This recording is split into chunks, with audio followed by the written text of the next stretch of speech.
ஆனாலும் சொல்லுங்க எங்கள் யோகி பாபு ஆனாலும் சொல்லுங்க எங்கள் யோகி பாபு. நன்றி ஜெய் சார்.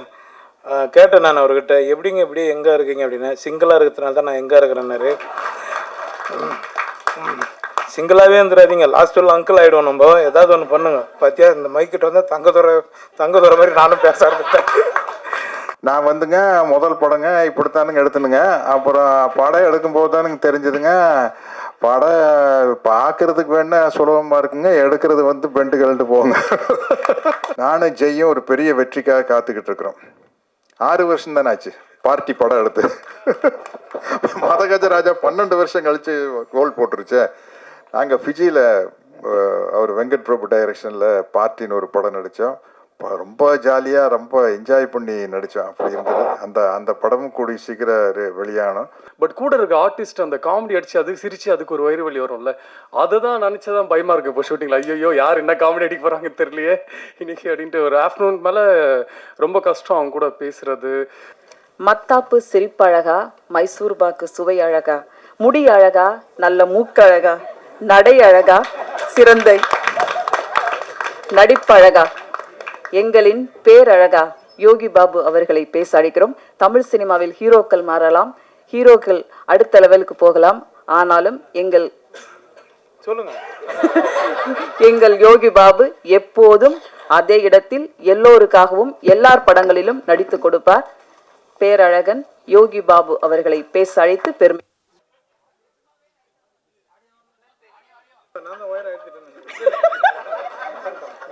யோகி சார் நீங்க கவலைப்படாதீங்க. ஏன்னா ஏற்கனவே இது மாதிரி சில சம்பவங்கள்லாம் நடந்திருக்கு. இளையராஜா சாரோட ரெக்கார்ட்ல கூட எஸ்பிபி சார் பாடும்போதுல கூட கரண்ட் எல்லாம் ஆஃப் ஆயிடுச்சு சொன்னாங்க. ஸோ அதனால நீங்க பெருசா எடுத்துக்க வேண்டாம் சார். தேங்க்யூ.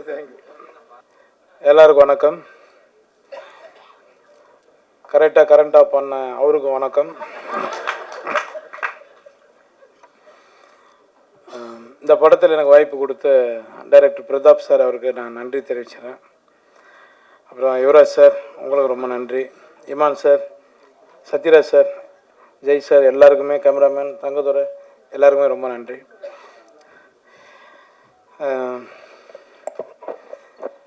பிரதாப் நான் கொஞ்சம் உரிமையோடு பேசுவேன். ஏன்னா அவன் ஃப்ரெண்டு தான். இருக்கு மேடம், ஒரு ஆயிடுச்சு 17 வருஷத்துக்கு மேலே இருக்குமா, 17-18 வருஷத்துக்கு முன்னாடி 2 பேரும் ஒரு படத்தில் அட்மாஸ்பியர் பண்ணோனுங்க. நாங்கள் 2 பேரும் அதெல்லாம் இருக்குது சொல்கிறது இல்லை, ஓப்பனாக சொல்லிட்டு போயிடலடா.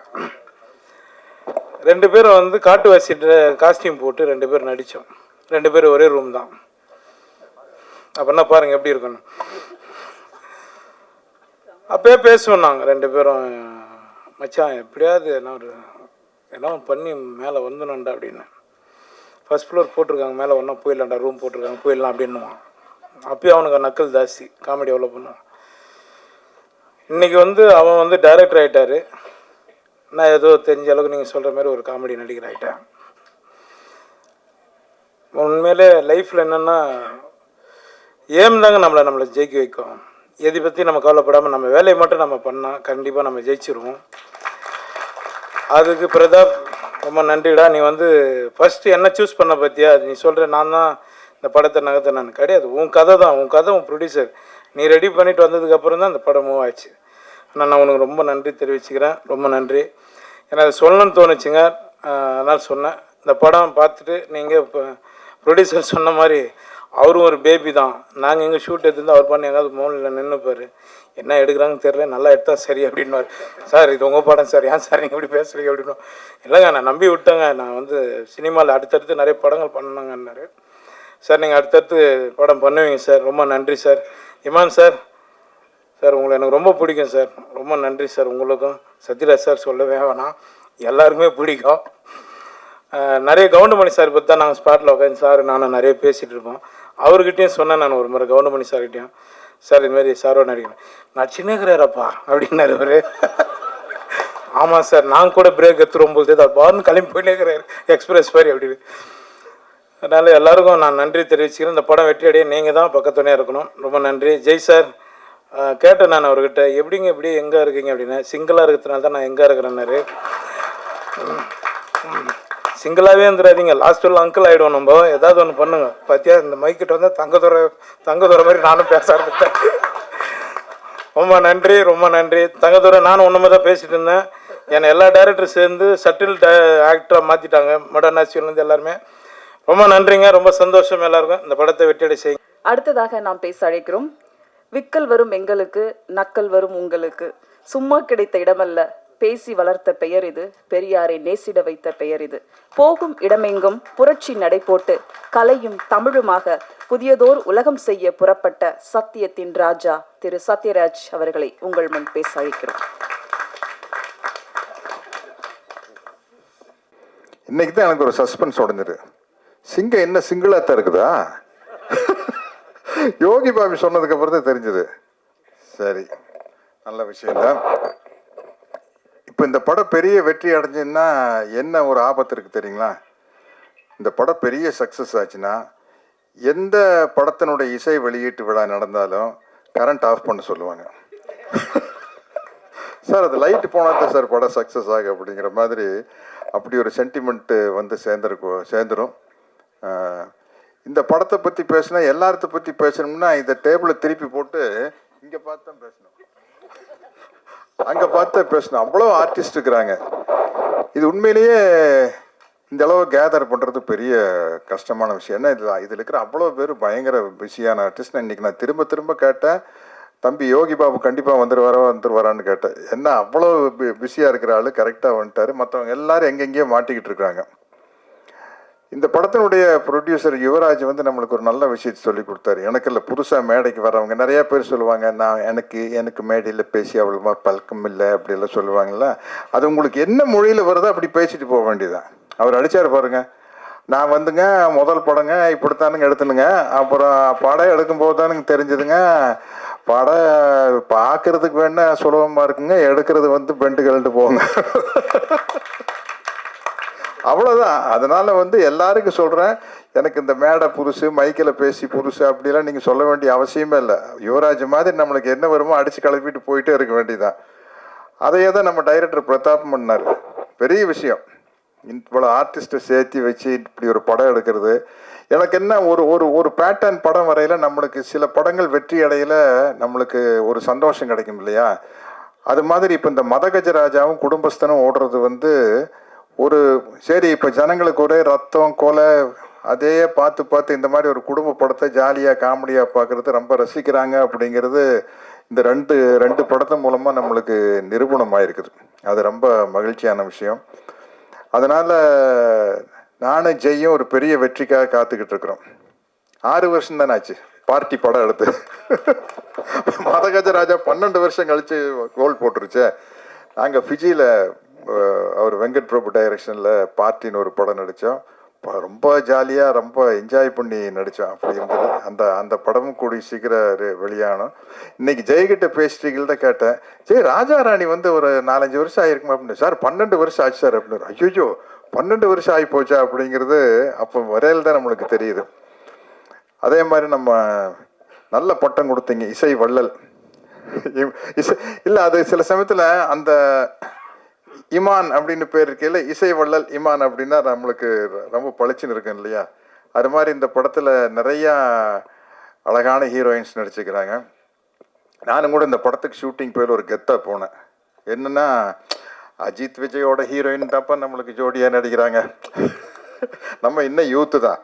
யாருப்பா அவங்களுக்கு ஜோடியாக நடிக்கிறீங்கன்னா கீர்த்தனாங்க, விஜய் கூட அஜித் கூட எல்லாம் ஜோடியாக நடித்தவங்க இப்போ எனக்கு ஜோடியாக நடிக்கிறாங்க அப்படின்னு. பட் அது அவங்களுக்கு சந்தோஷமாக இருந்ததுன்னு தெரியல, அதையும் யோசிச்சுக்கணும் இல்லையா? மட்டும் சந்தோஷமாக இருந்தது அப்படின்னு சொல்கிறாங்க. ரொம்ப மகிழ்ச்சி.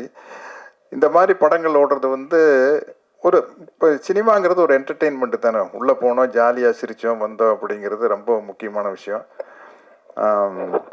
அதே மாதிரி இந்த படத்தில் வந்து அவ்வளோ இந்த ஷூட்டிங் ஸ்பாட் வந்து ரொம்ப கலகலப்பாக இருந்தது. யோகி பாபு சொன்ன மாதிரி கவுண்டமணி அண்ணன் கூட நடிக்கையில் சிரிச்சுக்கிட்டே இருப்போம். எல்லா வசனத்தை மறந்து அப்புறம் நாங்களே சொந்தமாக வசனம் பேசுறது. அந்த மாதிரி இந்த ஷூட்டிங் ஸ்பாட்டில் வந்து அவ்வளோ பேர், ஆனந்தராஜ், நிலகல் ரவி, இளவரசன் எல்லாருமே வந்து ஒரு டீம். இது வந்து அவ்வளோ ஜாலியாக இருந்தது. அவ்வளோ பேர் இங்கே வந்திருந்தாங்கன்னா இன்னும் ரொம்ப சந்தோஷமாக இருந்திருக்கும். நிச்சயமாக இந்த படம் வந்து ஒரு பெரிய வெற்றி அடையும் அப்படிங்கிற நம்பிக்கை இருக்குது. நல்ல ஒரு வெள்ளந்தியான தயாரிப்பாளர் கிடச்சிருக்காரு. ஆனால் உஷாரான ஆள் தான். உஷாரான ஆள் தான். அவரே வந்து ஒவ்வொரு ஆர்டிஸ்ட்டுக்கு இந்த கேரக்டருக்கு இவங்க நல்லா இருக்கு, அந்த கேரக்டருக்கு அவங்க நல்லா இருக்குன்னு சொல்லி பட்ஜெட்டை அவரே ஏற்றி விட்டார். அதனால பிரதாப் உங்கள் மேலே பொல்ல போகிறாது. ஏன்னா வந்து இவ்வளோ பேரையும் வச்சுட்டு அவ்வளவு சிக்கனமாக படம் எடுத்தாருங்க. சொன்ன டைமில் டக்குன்னு எடுத்து யார் யாரை எப்படி அந்த டைரக்டருக்கு வந்து அந்த எடிட்டிங் நாலேஜ் இருந்துருச்சுன்னா ரொம்ப முக்கியம். அதுதான் ஒரு படத்தை சீக்கிரமாக டைரக்ட் பண்ணி முடிக்கிறதுக்கு அந்த எடிட்டிங் நாலேஜ் இருந்தால் வந்து, இல்லைன்னா 5 நாளில் எடுக்கிற சீனை 10 நாள் எடுத்துக்கிட்டு இருப்போம். அது இல்லாமல் ரொம்ப சிக்கனமாக எடுத்து நல்லபடியாக முடிச்சிருக்காரு. எல்லா வகையிலையும் ஒரு சந்தோஷமான படம் எனக்கு. இந்த படத்தினுடைய வெற்றிக்காக நானும் காத்துக்கிட்டு இருக்கிறேன். நன்றி, வணக்கம். Thank you sir. அடுத்ததாக நாம் பேச அழைக்கிறோம் ஜெய். இது வெறும் பெயர் அல்ல, வெற்றியின் அடையாளம். இவ்வுலகில் காதல் இருக்கும் வரை இவர் பெயரும் இருக்கும். கடல் அளவு சோகமும் காதல் இல்லாத வருத்தமும் துளியும் இல்லாமல் தனிமையின் சுவாரஸ்யத்தை இதய ஊஞ்சல் கட்டி கனவெல்லாம் பேரழகின் பெரும் வெட்கத்திற்கு காத்திருக்கும் முரட்டு சிங்கிள் ஜெய் அவர்களை பேச அழைக்கிறோம். சொல்லி கொடுத்த மாதிரியே சொல்லிட்டீங்க. வந்திருக்க மீடியா பீப்புள் அண்ட் தமிழ்நாட்டு மக்கள், தமிழ் மக்கள் எல்லாருக்குமே வணக்கம். ரொம்ப முக்கியமான விஷயம் சொல்லணும்னா, இந்த படம் வந்து ஃபஸ்ட்டு சொல்லும் போது நான் கேட்டேன், சத்யராஜ் சார் படம் பண்ணுறேன்னு சொல்லிட்டாரா அப்படின்னு கேட்கும்போது சார் வந்து ஆமாம் அப்படின்னாங்க. ஸோ நானுமே கதை ரொம்ப பிடிச்சிருந்து, டைரக்டரும் ரொம்ப பிடிச்சிருந்து இந்த படம் ஓகே சொன்னதுக்கு மெயின் ரீசன் வந்து ஒரு 3 பேர் தான். ஃபஸ்ட்டு வந்து சத்யராஜ் சார், ஸோ அவர் படம் பண்ணுறாருன்னு சொன்னாங்க. அப்புறம் யோகி பாபு டார்லிங் வந்து பண்ணுறாங்கன்னு சொன்னாங்க. அப்புறம் மெயினாக மியூசிக் வந்து இமான் சார் பண்ணுறாங்க அப்படின்னு சொன்னோன்னே, இதுக்கு மேலே நான் அவங்களே ஃபில்டர் பண்ணி ரெடியாக தான் வச்சுருப்பாங்க படத்தை. ஸோ நம்ம போய் நடிச்சுட்டு வந்தால் போதும் அப்படின்ற மாதிரி தான் இருந்தது. அண்ட் ஷூட்டிங் ஸ்பாட்டில் சார் சொன்ன மாதிரி ஃபாஸ்டிங் டைம், ஸோ சாப்பிட முடியாது அந்த மாதிரி இருக்கும். பட் எனக்கு வந்து அது ஒரு பிரச்சனையாகவே தெரியல. ஏன்னா சாப்பிடாம பசி இல்லாமல் அது ஒரு பழக்கப்பட்ட ஒரு விஷயன்றதுனால அது கொஞ்சம் ஈஸியாக இருந்தது. பட் கூட இருக்க ஆர்டிஸ்ட் அந்த காமெடி அடித்து அது சிரித்து அதுக்கு ஒரு வயிறு வலி வரும்ல, அதை தான் நினச்சதான் பயமாக இருக்குது இப்போ ஷூட்டிங்கில். ஐயோ யார் என்ன காமெடி அடிக்க போகிறாங்கன்னு தெரியலையே இன்னைக்கு அப்படின்ட்டு ஒரு ஆஃப்டர்நூன் மேலே ரொம்ப கஷ்டம் அவங்க கூட பேசுகிறது. அது சிரிச்சா எனக்கு தெரியும் அதுக்கப்புறம் பசிக்கும் அப்படின்ட்டு அந்த சிரிப்பை கண்ட்ரோல் பண்ணோம். இதுவே போராட்டமாக இருந்தது. டைரக்டர் சார் கொடுக்குற டைலாக்ஸ் எல்லாமே வந்து ரொம்ப ஈஸியாகிடுச்சு இவங்க கூட இந்த போராட்டங்களுக்கு அப்புறம். ஸோ டைரக்டர் கூட எப்போவுமே ஒரு சீன் ஷூட் பண்ணுறதுக்கு முன்னாடி ஒரு ஆஃப் அன் ஹவர் நாங்கள் பேசிட்டு தான் இருப்போம். இது இப்படி பண்ணிக்கலாமா, இந்த டைலாக் இப்படி மாற்றிக்கலாமா அப்படின்னு சொல்லிட்டு அதுக்கு ரொம்ப ரொம்ப கம்ஃபர்டபுளாக ஓகே உங்களுக்கு என்ன பிடிக்குதோ ஓகே உங்கள் ஸ்டைலே பேசுங்க அப்படின்னு சொல்லிட்டு திரும்ப 2ஆவது டேக்கில் சொல்வார், இது மாற்றிக்கலாமா. கடைசியில் பார்த்தா அவர் என்ன சொல்லியிருக்காரோ அதுதான் இருக்கும் 3rd டேக்லாம். ஸோ அவ்வளோ அழகாக வந்து அதை நம்ம வழியில் விட்டு அதுக்கப்புறம் அவருக்கு என்ன வேலை வேணுமோன்றது வாங்குவார். அதே மாதிரி தான் கேமராமேன் சாரும், சார் என்னோடய ஸ்கின்னுக்கு வந்து இந்த மாதிரி சொல்கிற தப்பு தான் நான்லாம், பட் இருந்தாலும் இந்த கலர் லைட் தான் சார் நல்லா இருக்குன்னு. ஓகே ஒரு 15 மினிட்ஸ் வெயிட் பண்ணுங்க அப்படின்னு சொல்லிட்டு உடனே லைட்லாம் கொஞ்சம் எனக்காக ஒர்க் பண்ணி மாற்றி இந்த லைட்லேயே போகலாம் அப்படின்னு சொல்லி நான் அது ஃபஸ்ட் டைம் நான் பார்க்குறேன் சார். ரொம்ப ரொம்ப தேங்க்யூ சார். அது நீங்கள் கேட்டோன்னு புரிஞ்சுக்கிட்டு அது உடனே எனக்கு அந்த ஹெல்ப் பண்ணதுக்கு ரொம்ப ரொம்ப நன்றி.